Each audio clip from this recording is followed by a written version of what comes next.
Bonjour et bienvenue sur l'Abîme Hurlant. Aujourd'hui on va parler des playoffs de LEC. Donc on va commencer par présenter le système des playoffs en LEC et ensuite on passera à mes pronostics. Donc on va commencer par présenter le classement de LEC de saison régulière parce qu'il sera assez important pour la suite. Donc ce qu'il faut savoir d'abord c'est que les 6 premières équipes de LEC de la saison régulière sont qualifiées en playoffs. Donc ici Schalke, SK, Excel et Astralis sont éliminés directement, fini leur saison. Et Vitality, Fnatic, Misfits, Mad Lion, G2 et Rogue sont en playoff. Donc le système de playoff de LEC est assez compliqué, il est divisé en deux arbres. Donc le premier arbre est l'arbre supérieur. Donc dans cet arbre, c'est les 4 premières équipes de LEC qui se répartissent. Je vais expliquer plus tard la répartition, mais dans cet arbre, une défaite n'est pas éliminatoire. Donc toutes ces équipes auront le droit à une seconde chance si elles perdent. Donc pour répartir les équipes, tout d'abord il y a Rogue qui a fini premier du classement, qui a le première demi-finale, et qui choisit entre le 3ème et le 4ème quelle équipe elle veut affronter. Donc ici ils ont choisi Misfits qui a fini 4ème, et donc G2 qui a fini 2ème va affronter l'autre équipe qui n'a pas été choisie par Rogue, donc Mad Lions qui a fini 3ème. Les deux équipes gagnantes s'affronteront en finale et l'équipe qui gagnera cette finale de l'arbre supérieur sera qualifiée pour la grande finale. Ensuite on passe donc à l'arbre inférieur, donc avec comme premier match de cet arbre inférieur le 5ème et le 6ème qui s'affrontent.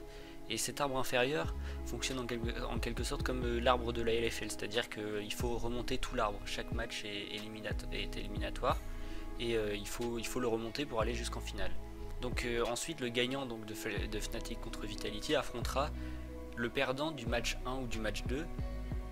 Comment on départage ces deux perdants? C'est l'équipe avec le plus bas classement pendant la saison régulière qui tombera en premier dans l'arbre inférieur, c'est-à-dire que par exemple si Rogue et G2 gagnent leur match, comme Misfits a fini 4ème et Mad Lions 3ème, ce sera Misfits qui jouera dans le match 4 contre le gagnant de Fnatic Vitality.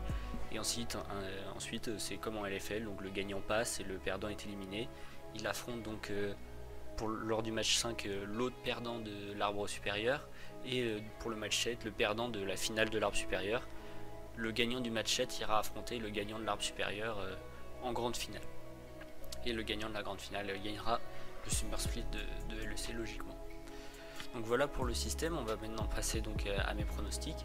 Donc pour l'arbre supérieur, je vois personnellement une victoire de Rogue contre Misfits parce qu'ils ont été tout simplement plus impressionnants pendant la saison régulière. Et Misfits, même s'ils ont très bien commencé le split, ils ont baissé en performance lors de la deuxième partie de ce split. Et donc leur 4ème place est expliquée par leur très bon début de saison, mais ils ont fait une deuxième partie de saison plutôt médiocre. Donc je pense que Rogue peut les battre relativement facilement. En deuxième partie, même chose, G2 est supérieur à Mad sur le papier. Et Mad a réalisé une saison moyenne, G2 également, mais ils ont eu surtout une grosse période de moins bien et sur le reste c'était quand même assez impressionnant. Donc je vois bien une finale de l'arbre supérieur Rogue G2 avec une victoire de G2, je pense, qui est quand même supérieure à Rogue sur le papier et qui a plus d'expérience dans les BO5 quand même que Rogue, et surtout l'avantage mental puisqu'ils ont battu Rogue depuis la création de Rogue en LEC, ils les ont battus à chaque fois, sauf lors du dernier split, lors d'un BO5, mais sinon en saison régulière ils les ont tout le temps battus, donc ils partent quand même avec un avantage mental certain sur Rogue. Ensuite pour l'arbre inférieur, on a un Fnatic Vitality. Je vois plus Fnatic passer parce qu'ils ont montré de belles choses lors du split. Vitality a été très irrégulier et je pense que sur un BO5 cette irrégularité va leur poser défaut. Et donc je pense que Fnatic peut passer contre Vitality.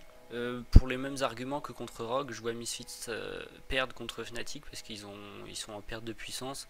Et ils ont quand même été sur la deuxième partie de split moins impressionnants que Fnatic par exemple, qui ont eux aussi réalisé une très bonne série pendant un moment avant de s'estomper un peu en fin de saison. Mais ils ont quand même des très bonnes individualités et je pense que sur un BO5 pour une qualification au World ça peut faire la différence. Parce que Misfits ils ont quand même une équipe moins expérimentée. Et je vois encore une fois Fnatic passer pour le match suivant. Parce qu'ils auront engrangé de la confiance déjà, ils auraient gagné 2 BO5 de suite. Et c'est une qualification au Worlds qui est en jeu sur ce match 5. Et donc je pense que Fnatic, via leur expérience, le staff qui y a autour, a un avantage sur Mad Lions de ce côté là. Et donc je les vois passer en finale de cet arbre inférieur contre Rogue. Je pense que ça va s'arrêter là pour eux parce que Rogue est quand même assez impressionnant. Sur le papier ils sont supérieurs à Fnatic qui a dont le roster a beaucoup changé lors de l'intersaison, enfin entre les deux splits, et donc je pense que Rogue est plus stable et plus de chances de passer en grande finale. Et donc pour la grande finale, on a un G2 Rogue, et je pense que le titre de LEC va retourner entre Fnatic et G2 et va refuir Rogue pour une deuxième finale perdue de suite. Mais je pense que G2 en finale est plus impressionnant que Rogue et a plus d'expérience, et donc aura plus de facilité à s'imposer. Donc voilà pour mes pronostics. J'espère que la vidéo vous aura plu, que vous aurez compris comment se passent les playoffs de LEC. Et nous on se retrouve donc dans 2 jours lorsqu'on connaîtra le vainqueur de la LFL pour décrypter donc les 2 matchs qui auront lieu demain et après-demain.